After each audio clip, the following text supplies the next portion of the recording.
جیسا حال فرعونیوں اور ان سے پہلے لوگوں کا ہوا تھا ویسا ہی ان کا ہوا کہ انہوں نے اللہ کی آیتوں سے کفر کیا تو اللہ نے ان کے گناہوں کی سزا میں ان کو پکڑ لیا۔ بے شک اللہ زبردست ہے، سخت عذاب دینے والا ہے۔ یہ اس لیے کہ جو نعمت اللہ کسی قوم کو دیا کرتا ہے جب تک وہ خود اپنے دلوں کی حالت نہ بدل ڈالے اللہ اسے نہیں بدلا کرتا،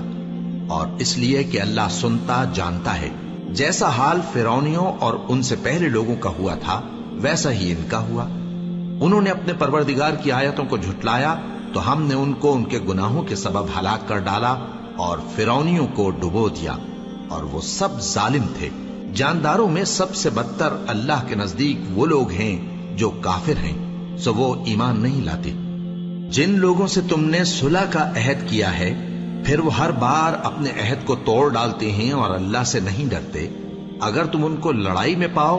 تو انہیں ایسی سزا دو کہ جو لوگ ان کے پس پشت ہوں وہ ان کو دیکھ کر بھاگ جائیں۔ عجب نہیں کہ ان کو اس سے عبرت ہو۔ اور اگر تم کو کسی قوم سے دغابازی کا خوف ہو تو ان کا عہد انہی کی طرف پھینک دو کہ اس طرح تم سب برابر ہو جاؤ۔ کچھ شک نہیں کہ اللہ دغابازوں کو دوست نہیں رکھتا، اور کافر یہ خیال ہرگز نہ کریں کہ وہ آگے نکل گئے ہیں،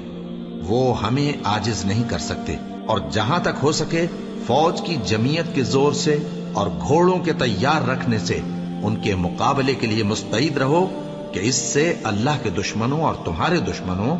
اور ان کے سوا اور لوگوں پر جن کو تم نہیں جانتے اور اللہ جانتا ہے ہیبت بیٹھی رہے گی، اور تم جو کچھ اللہ کی راہ میں خرچ کرو گے اس کا ثواب تم کو پورا پورا دیا جائے گا اور تمہارا ذرا نقصان نہ کیا جائے گا۔ اور اگر یہ لوگ صلح کی طرف مائل ہوں تو تم بھی اس کی طرف مائل ہو جاؤ،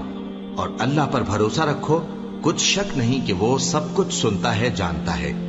اور اگر یہ چاہیں کہ تم کو فریب دیں تو اللہ تمہیں کفایت کرے گا، وہی تو ہے جس نے تم کو اپنی مدد سے اور مسلمانوں کی جمعیت سے تقویت بخشی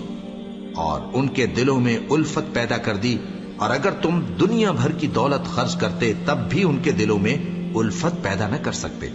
مگر اللہ ہی نے ان میں الفت ڈال دی، بے شک وہ زبردست ہے، حکمت والا ہے۔ اے نبی، اللہ تم کو اور مومنوں کو جو تمہارے پیرو ہیں کافی ہے۔ اللہ اکبر، اللہ